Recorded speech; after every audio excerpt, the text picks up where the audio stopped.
啊，呢壇嘢就比較經典啲啦。嗱，咁而家咧，我哋喺度單獨咁測試緊嗰個蒸發箱嘅一個漏雪種嘅一個情況。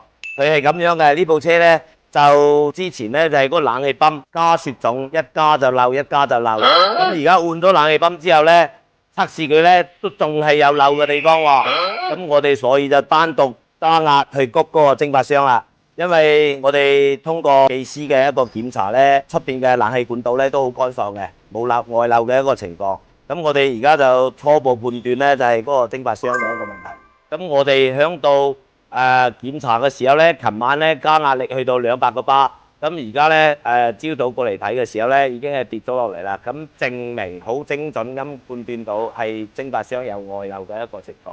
接落嚟睇下我哋點樣去同佢處理問題。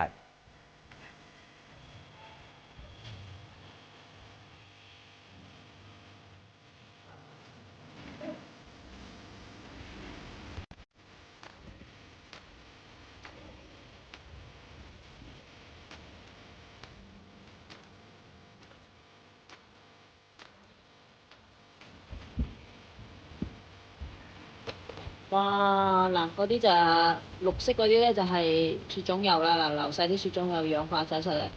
啊，而家試水油啊，好明顯嘅流得好勁啊！Oh no！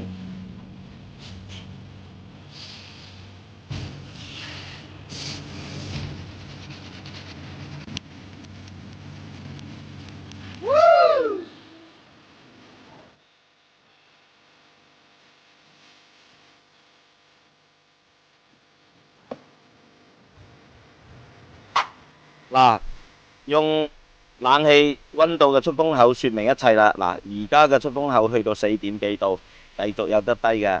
一般正常嘅溫度出風口去到8度以下都已經係 OK 噶啦。佢而家去到3度幾4度，咁證明咗我哋嘅判斷亦都啱咗噶啦。將佢外漏嘅情況已經處理好咗噶啦。如果你部愛車都有冷氣或者其他整備嘅需要，可以過嚟中山寶德揾我哋，我哋免費為你提供檢查服務，出個合理嘅維修方案俾你。你個需要我哋專業。記得關注我哋中山寶德哦。